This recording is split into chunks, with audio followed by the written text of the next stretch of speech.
My name is Tammy. I am 42 years old. I have 4 kids. Alexa is my eldest. She is 22.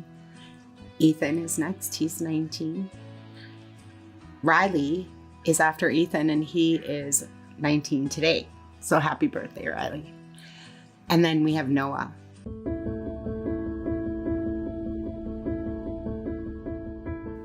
I think that families come in a lot of different ways, and they come together for a lot of different reasons. And I think that there's a lot of beauty to how my family came to be.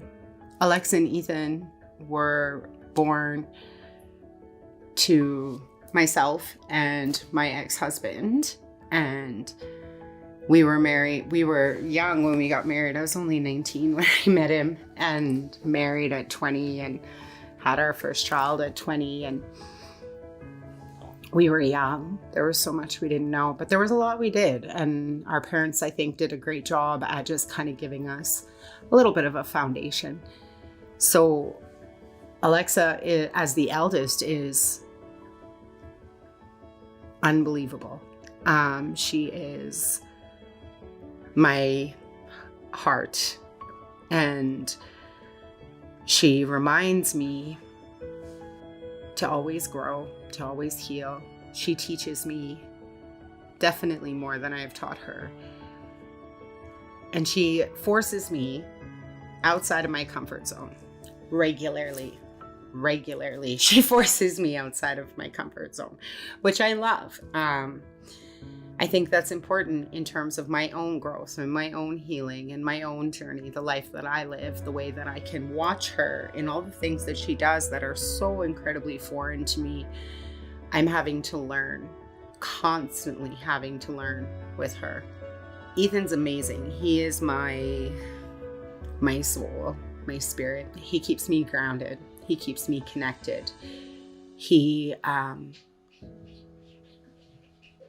He's the lighthouse in a storm, the person that you can always go to, the person that will give you advice. He will give you support. He is wise far beyond his years. Ethan went to school, and he had this best friend, and he was at our house often. That's Riley. And Riley eventually came to live with us, and he lived with us full time, and has for quite a few years now. Riley is an unbelievable person. Like, watching him grow has been a privilege. Seeing him become the man that he's becoming has been an honor. He is now a part of our family and will be forever. Noah was the last to come to our family. His mother is my cousin, and Noah was in foster care, and he lived the first part of his life in foster care. He was only 6 weeks old when he went into foster care, and the people that looked after him, I think, had a really hard time giving him what he needed. I found out that he was there. He was already 2.5 when I found out. And so I let them know that I would look after him, that I would care for him, and that I would love him, and that he could come to live with me. But the foster parents really wanted to keep him. And I understand. He is an absolute joy in our life. He is brilliant, and he is kind. He is good. He has a gentle heart, a gentle spirit. I understand why they love him the way that they do. And my heart breaks for them that they had to let him go to his family. But he did need to come to his family. He did need to be with his people. I started to get him part-time when he was 5. So I would get him half-time. It took a long time. And on June 24th, 2024, after a couple of years in court and after a lot of tears, a lot of heartbreak,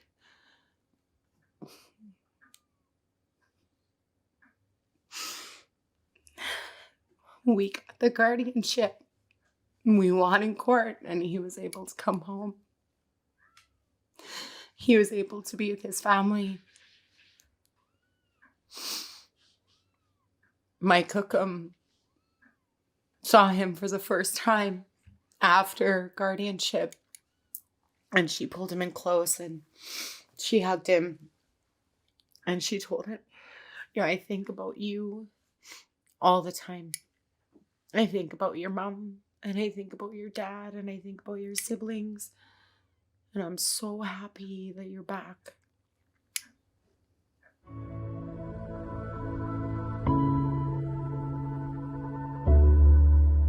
Growing up, we didn't have a lot. I never felt poor, but we were in poverty. And the reason I never felt poor is because we were so wealthy in other ways. I came from a very large family, very large, and we all lived in the same area. There were, for my dad, there were 18 siblings. And for my mom, there were 7. I was very close with all of them. Their kids, my first cousins, I spent a lot of time with them growing up. A lot of them lived with us, actually, and spent a lot of time with us. Benita moved in with us, and she was like a second mom to me. She would look after me. She would teach me things. She would show me how to do things. Like, she was my teacher, my mentor. She was somewhere like a mix between like an older sister and a mother. She was amazing, and she lived with us. And so I shared a room with her for a large portion of my life. And then I had other cousins that, would live with us for a little bit and they would move on, or, would just come and visit, and they would just like come see us every day. Right. And I was used to that. That was what I was used to. That's what family did. That's what my family did. We looked after each other. We cared about each other. All the kids were looked after. Everybody was cared for. We didn't have a lot, and that's true. And there were hardships and there were remnants of intergenerational trauma that you can see in our family. There were things, most definitely. But the beauty of my family, our unity, our love, our connection, that was there. And it was something that I was used to, and it was something I appreciated, and something that got me through a lot of really, really hard times. So to be this way, to be a person who exists to, care for children that I didn't birth, and look after others, was something I was taught from an early age. It was a way of being. It was our existence. That was how I existed. And so, although I'm in Lloydminster,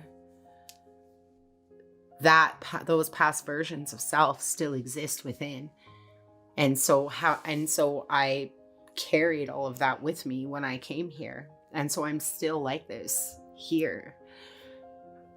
It's important to me to help others, to look after others, to give and share and love. It always has been. I don't know. My mom and dad separated when I was 12, so it kind of, I don't know. We kind of lost connection. My sister, we've been pretty close ever since I was young. We always will be, of course. You know that. Well, she was always there for me through school and through things like that. You know, she stuck up for me all the time, being the younger brother, right? As far as influence and stuff like that, I guess she showed me a lot of responsibility, lots of, I guess, just knowing how to take care of myself. You know, that was a big one. She taught me a lot of that stuff. She always did her best, and she was always good, and she's always ready to protect anybody at a moment's notice, and she's ready to, if you really need her, she's there to help you, and she will help you however she can. It's been a positive impact because, like, I really want my daughters to know their Auntie Tammy and their cousin Alexa and Ethan, and like I want them to know their family so that they have their identity and they know where they come from a bit. I think that's really important. I mean, like even to go visit up north and go see like our cookum and stuff like that, and spend time with the people that you can spend time with while you can spend time with them. I think that's something that's important. Tammy loves me, like, no matter what. We could fight or argue, and we laugh and cry.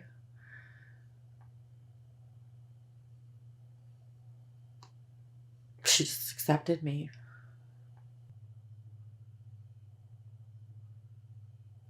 Like, I feel like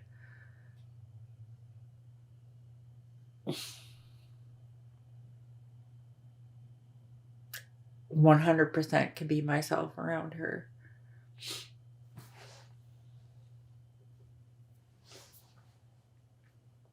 She loved me when I didn't love myself.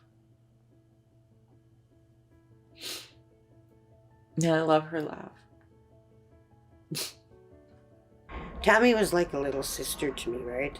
So we used to share a room and stuff like that. And I used to spend a lot of time there. I basically moved in with them for a while. And I used to do a lot of babysitting for your mom, Tammy, and Chuck and Mike and whatever, right? And one night, me and her, we were sleeping in bed and whatever, and we were talking to each other and whatever, and we were laughing. And my goodness, she must have been about 8 years old or something, right? So all of a sudden we hear someone sneaking down the hallway, and Tammy's like, my mom's coming. And I'm like, hey, be quiet, whatever. So then all of a sudden the door opens, and all of a sudden she just looks at us, Sherry, and she's like, you guys get to bed and quit talking. You have school in the morning and whatever. And then all of a sudden she shuts the door and the light goes off and she leaves, and we're laughing, right? And I said, okay, well, we better get to bed before she comes back. So then we fell asleep. And then the next day, me and Tammy were sitting at the table, and her mom comes up to us and she says, you guys gross me out. And I'm like, why? And Tammy's like, what did we do? She said, remember when I came in the room last night and I told you and Tammy to quit laughing and quit talking and go to bed? Right? And I'm like, yeah. She said, well, a little while later, 20 minutes, she said, I heard you guys still talking. And instead of opening the door and yelling at you guys, I swung it open and I turned on the light, and I looked, and you guys were both sleeping and you were just talking back and forth to each other. And she said, I just stopped and I looked at you guys, and I'm like, okay, I'm out of here. And I shut the light and I have left, right? But I think it was because we were connected, right? Like, she was like a sister to me. I watched them all, and we used to do that all the time, and we would just laugh. But for her, I didn't have a sister. I had 2 brothers, right? So Tammy was probably, out of all the kids, and I have a lot of kids in my family, would have been the first girl that I treated like a daughter, and as I grew older, like a daughter and a sister, right? She was always a part of my life. She fulfilled a part of my heart that I needed, and I still need, right? She's always been that. She's been that sister that I never had. She's been, as she got older, Tammy's been the friend that I've never had. She's been a voice of reason, you know, and I've always needed somebody like that, and your mother's been that.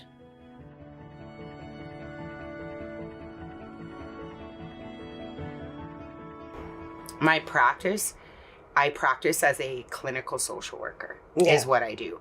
So it's like, it's a little bit different. And part of the reason that becomes so important is because a psychiatrist prescribes medication. Yeah. That's what they do. And I'm a clinical social worker. I don't actually I'm not going to go down that road most of the Yeah. time.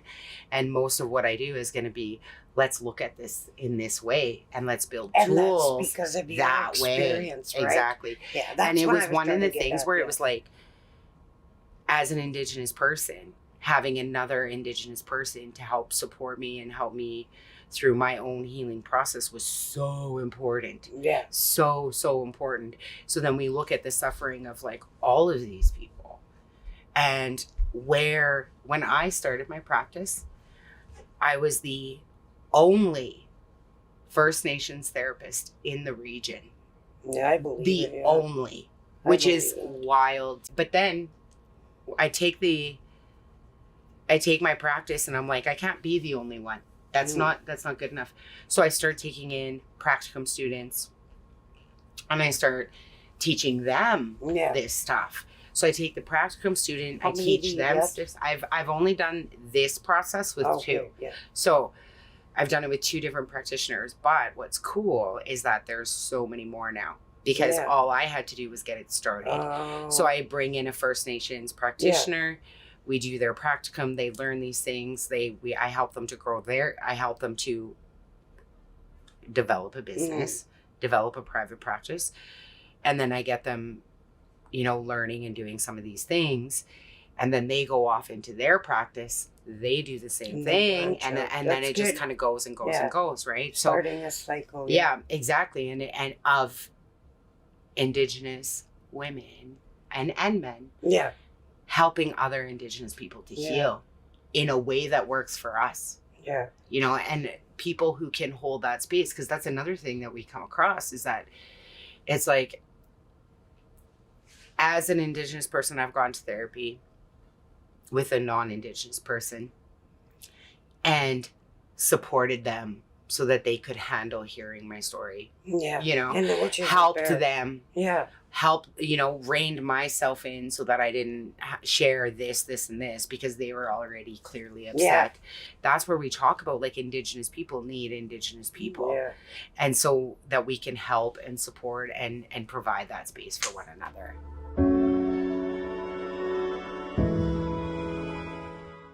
When I look at healing and I look at resilience and I look at everything my family has been through, not just the kids, my kids, but me, my brothers, my cousins, my parents, my grandparents, what it took for us to get to this place, the healing that had to happen for us to be where we are today. And it's not done. I mean, healing is a lifelong journey. It's not done.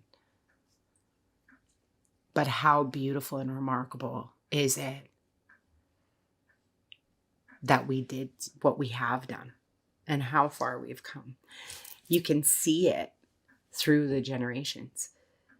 You can see it from a place of, having family that was not allowed to speak their language, family that was ashamed for their history, for their skin color, for their identity. Having family like that to having family where they are today, and the way that we've reinvigorated these teachings and we're sharing these teachings and we're showing, we're teaching, raising our children with the beauty taking the beauty from the way our parents raised us, the good from everything, and trying to share that with the generations to come. I think that's a point where we can get excited. We can get excited about the next generation. We can get excited about the future, about the world, what it's going to look like in the future. When you see these young people doing these amazing things, and they're calling out all our nonsense. They're like, you can't speak that way, and you can't this, and you can't, and they're saying like this is not okay. That's, but this is beautiful, and this is amazing, and this we want to breathe into our future. That, to see them doing that, I love that.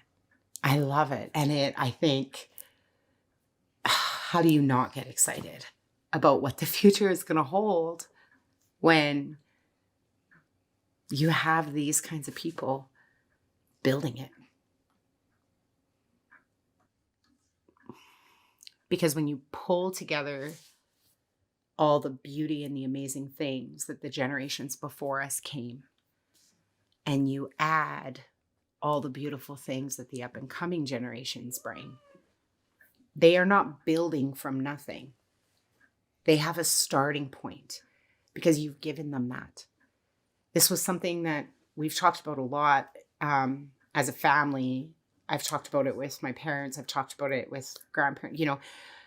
I am grateful for the healing and the sacrifices and the work that the generations before us did. We would not be able to do the things that we do without them. Everything that we do is on the backs of the previous generation. And so we're healing. It's happening, and you can see it through the generations. You give them, this is what my dad taught me. This is what my mom taught me. This is what my Kukum taught me. This is what my Muslim taught me, and you take those things and you try to infuse that into the next generation. Then they take that and they go, okay, but also what about this? And what about this? And have you considered this? And then they build this world that looks so different. It would be unrecognizable just 2 generations later. And it's beautiful. And that's what we're doing. This is the healing that we're doing over time. This is what we're trying to do. Yes, there's ugly, and yes, there's hardship, and yes, there's trauma, and there's all of these things. That's true. That's real. We have those stories. I have those stories. But that's not all I have. I have all these other things too, which are so beautiful. And as I see them come through in the generations after, it's exciting. And I'm grateful. I'm grateful to be a part of it. Kids in our way of living, in my way of living, kids are our greatest teachers. They are our greatest teachers. They teach us everything. They show us things. If we're open and if we're willing, that's who, they've taught me so much. And it'll continue that way.